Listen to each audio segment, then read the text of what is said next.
Salut mes bien-aimés dans le Seigneur, c'est votre bien-aimé Paul Ariel Malimtoto, serviteur de Dieu par sa grâce.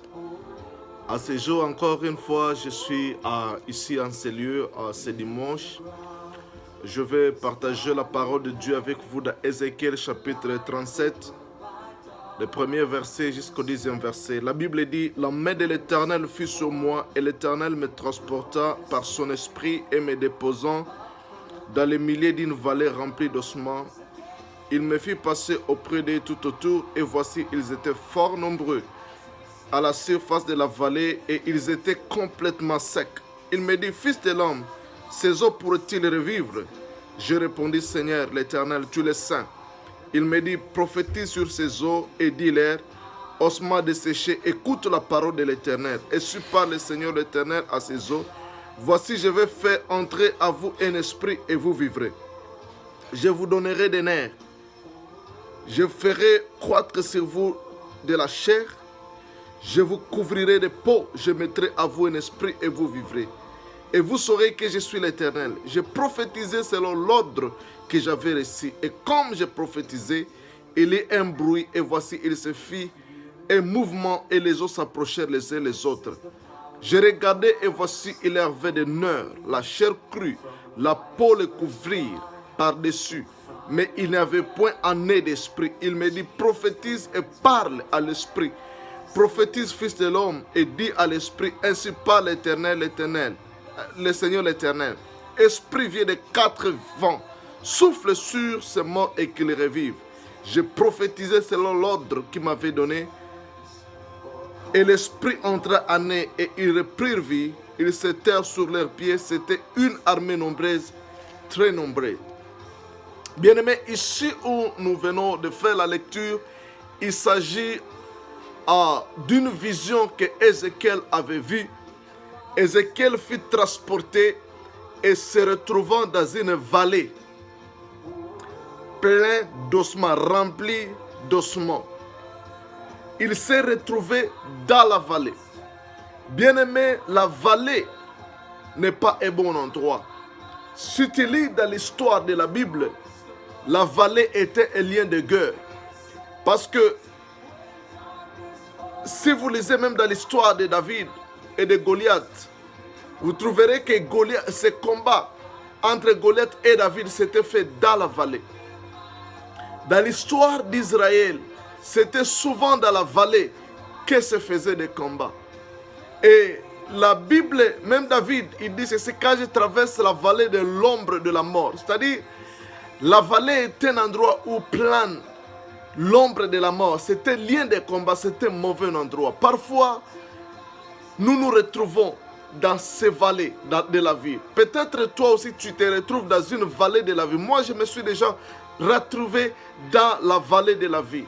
La vallée où je ne vois rien tout autour de moi. Rien ne me montre un avenir glorieux. Rien ne me montre un avenir heureux.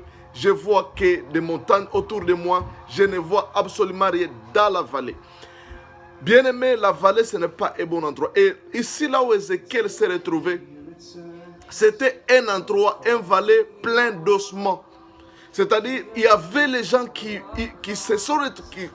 ont entré vivants, mais ils sont morts dans cette vallée et ils étaient déjà morts pendant longtemps jusqu'à ce qu'ils devaient des ossements. Ils devaient des os, des squelettes. Et les squelettes étaient déjà détachés, le crâne se retrouvait de l'autre côté.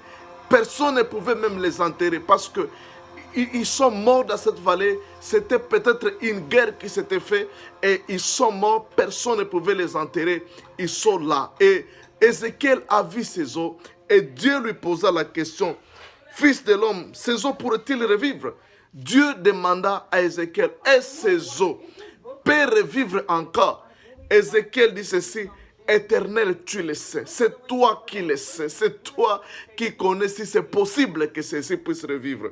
Et l'Éternel lui dit dans Ézéchiel chapitre 37, verset 4, il me dit, prophétise sur ces eaux et dis-leur, malgré que ces eaux étaient déjà desséchées, mais ils avaient les oreilles, parce que ici c'est la dimension spirituelle. Il dit prophétise et parle à ces eaux. Bien aimé, ces eaux desséché, peut être une situation, peut être une vie, peut être une relation, peut être un business, ton travail, ta réputation. Peut-être c'est ton travail qui est mort et qui est devenu sèche. Et tu n'as plus d'espoir de revivre. Parce que tu peux avoir espoir à quelqu'un de ressusciter s'il est encore mort et qu'il n'est pas, il est encore à la morgue. Tu peux dire qu'on peut aller à la morgue, prier pour lui et il peut retrouver la vie. Mais ces os étaient déjà morts bien avant et ils s'étaient déjà desséchés et il n'avait plus d'espoir en eux. Mais l'Éternel dit, prophétise et dis à ces os. Et il me dit, prophétise sur ces eaux, dis-les, parle à ces eaux. Bien-aimé dans le Seigneur, quelle que soit la situation dans laquelle tu te trouves, quel que soit ce que tu traverses, ça peut être une relation morte, desséchée, ça peut être un business morte et desséché, tu n'as plus d'espoir par rapport à ce business, tu n'as plus d'espoir par rapport à cette relation, tu n'as plus d'espoir par rapport à ta santé, tu n'as plus d'espoir par rapport à ce que tu espérais. Mais la Bible dit ceci, Dieu donna à Ézéchiel un antidote, il dit prophétise et parle. Bien-aimé dans le Seigneur, la Bible dit, si vous continuez, il me dit prophétise sur ces eaux et dis-les ossements desséchés. Écoute la parole de l'Éternel. Bien-aimé dans le Seigneur, tu dois parler, tu dois prononcer la parole de l'Éternel. Tu dois déclarer la parole de l'Éternel par rapport à cette situation. Tu dois parler ce que Dieu dit. Tu dois, si c'est la maladie, cherche, localise les versets de guérison et dis à cette maladie, prophétise sur cette maladie, prononce la parole, proclame la parole de Dieu par rapport à cette maladie. Il dit ceci, et su par l'Éternel, le Seigneur, l'Éternel à ses eaux. Voici, je ferai entrer à vous un esprit et vous vivrez. Bien-aimé, ça c'est une attitude de foi. Dieu a suscité à cet homme un esprit de foi et il dit prophétise et parle à ses eaux. Parle à ses eaux. Parle à ses eaux et dis-leur, tu vivras. Bien-aimé dans le Seigneur, il faut proclamer par la foi à cette situation qui est morte. Il faut parler par la foi à ce business qui est morte, à ces finances qui est morte. Dis-leur que tu vivras encore, qu'il y a la possibilité que tu vives encore. Ici, c'est la déclaration par la foi, bien-aimé dans le Seigneur.